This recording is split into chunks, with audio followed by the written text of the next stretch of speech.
hagati y'Uburusiya na Ukraine ishyigikiwe n'ibihugu by'iburengerazuba bw'isi. Ubu ngubu ibintu byamaze guhindura isura. Ibiganiro byo kurangiza intambara byari byatangijwe byamaze guhagarara, ahubwo intambara irakomeza. OTAN yemeje neza ko igiye guha indege z'intambara igihugu cya Ukraine. Ingabo z'Uburusiya mu bimodoka bihambaye cyane by'intambara byongeye kwerekeza i Kiev mu murwa mukuru w'igihugu cya Ukraine ariwe Kiev. Amahanga yose arahangayitse bikomeye. Intambara yahinduye isura. Ibitero bikomeye by'igihugu cy'Uburusiya byasubukuwe. Ubutegetsi bwa Ukraine buvuga yuko abasirikare ba Ukraine barenga 70 bamaze kugwa mu gitero kimaze kugabwa n'ingabo z'Uburusiya.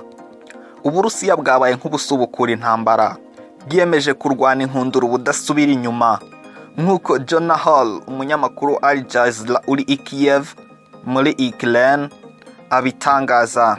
Uyu munyamakuru atangaza yuko mu mujyi wa Kiev haramutse humvikana misile iturika idasanzwe ry'ibisasu, kandi yuko Uburusiya bukomeje kugenda bugana mu mirwa mikuru ikomeye y'igihugu cya Ukraine. Mu rugendo rw'ingabo z'Uburusiya zigana muri iyi mijyi ikomeye, ngo zitwaje ibimodoka bikomeye cyane bya burende, ibifaru bimwe bigendera ku minyururu, ibikoresho bikenerwa n'abasirikare ndetse na za mbunda zihambaye z'imisada. Uyu murongo w'imodoka zihambaye z'Abarusiya wahereye mu majyaruguru ashyira uburengerazuba bwa Ukraine.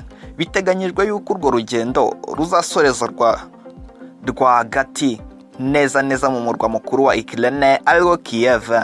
Indi convoy y'imodoka nyinshi z'Abarusiya yatangiriye mu majyepfo y'igihugu igana mu burengerazuba.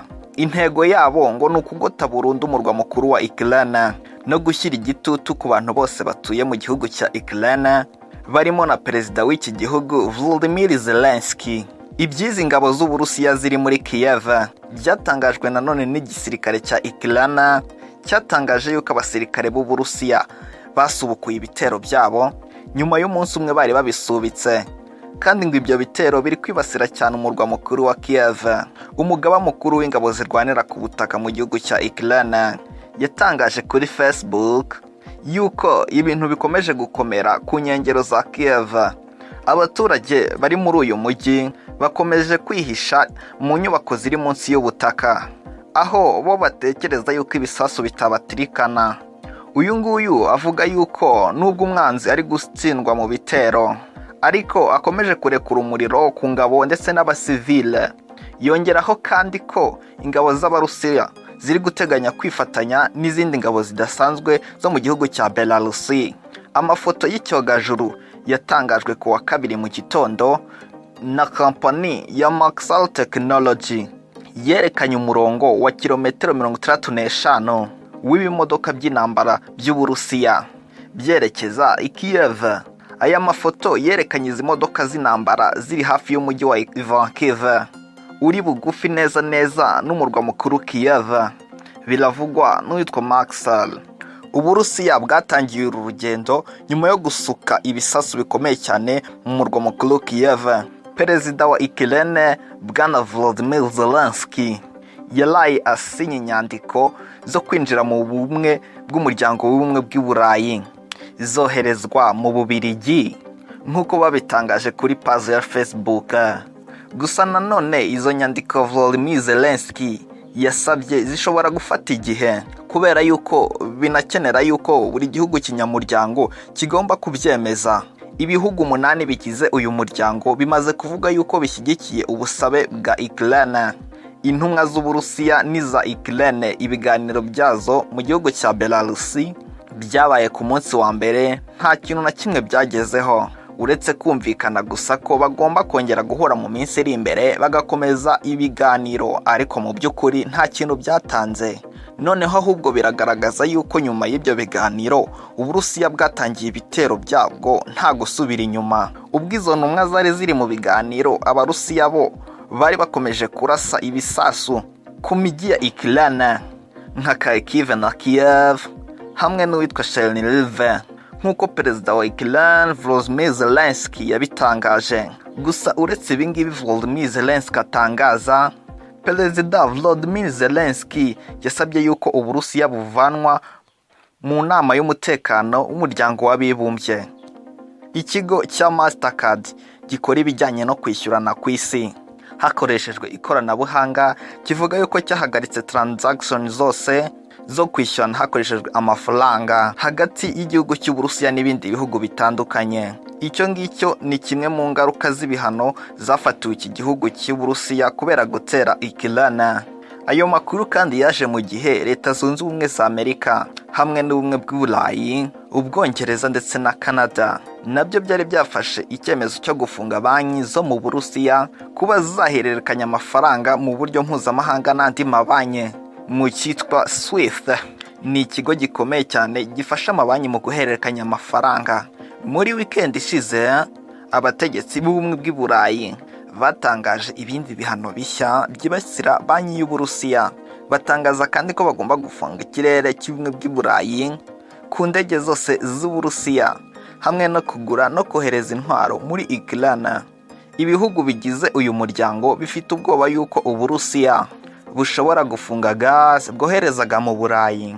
Ubuzima bw'Uburayi bwahita busa nk'ubuhagaze burundu. Ibihugu byo mu Burayi byinshi bitunzwe na gaze iva mu Burusiya. Uburusiya ariko nabwo biragoye yuko bwahagarika iyi gaze kubera yuko buyivanamo imari nyinshi mu bucuruzi bwabo. Ibihugu byo mu Burayi byirinze gufunga isoko rya gaze iva mu Burusiya, uretse Ubudage gusa bwahagaritse itangizwa ry'umuyoboro mushya wa Nord Stream 2 yivana mu Burusiya.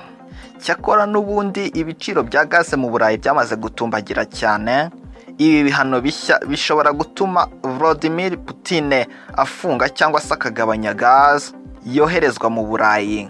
Ingaruka noneho zikaba mbi ku banyaburayi, ni ukuvuga ku bihugu by'i Burayi n'Uburusiya.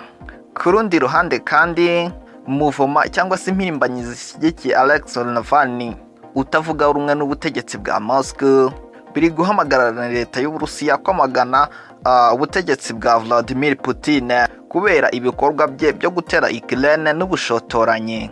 Igihugu cya Australia cyemeye yuko kigomba kuzatanga miliyoni 50 z'amadolari mu gisirikare cya Ukraine. Ku wa kabiri, Minisitiri w'Intebe Scott Morrison wa Australia yavuze yuko aya mafaranga azifashishwa cyane cyane mu kubagurira intwaro n'ibindi bikoresho bikenerwa ku rugamba. Yavuze yuko ibyo bikoresho birimo za misile, amasasu, ibifaru hamwe n'ibindi bikoresho byinshi bya gisirikare byifashishwa ku rugamba. Abadepite ba Leta Zunze Ubumwe za Amerika bahawe amakuru y'ibanga y'uburyo ibintu byifashe muri Ukraine avuye mu bategetsi bo hejuru mu gisirikare cya Ukraine. Aya makuru bivugwa yuko ashobora kuba arimo ingengabihe y'igihe Ukraine izafatirwa hamwe n'indi migi itandukanye yo muri Ukraine. Nyuma yo guhabwa aya makuru, ubwo yari arimo asohoka mu cyumba cyakorerwagamo inama, senateri yavuze yuko mu bya gisirikare ibihe biri imbere bishobora kuba bibi cyane ku nyokomuntu. Senateri Chris Murphy ni umudepite w'umudemokrate. We yanditse kuri Twitter ati, imirwano kuri Kiev izaba miremire cyane kandi izamena amaraso. Murphy yavuze yuko ibihugu byose by'iburengerazuba bw'isi yuko bitazafunga gusa ahubwo bizanafatira imitungo ya Vladimir Putin n'abantu bose bo hafi ye. Avuga yuko ibi ngibi bishobora kuba ari intambwe yisumbuyeho ku byo Vladimir Putin n'abantu be bari biteze. Ubuyapani nabwo bwamaze kwiyunga ku bindi bihugu byo mu burengerazuba bw'isi mu guhagarika imitungo ya banki nkuru y'Uburusiya. Imitungo y'abategetsi bakuru b'Uburusiya nayo yarahagaritswe, ndetse na bimwe mu bigo bikomeye by'imari bifatirwa ibihano bikomeye nk'ibyo ngibyo. Ubu ngubu iyi ntambara iri kurwanirwa ahantu hashoboka hose, haba ku butaka, haba mu kirere, ndetse no ku mbuga nkoranyambaga, mu bukungu n'ahandi.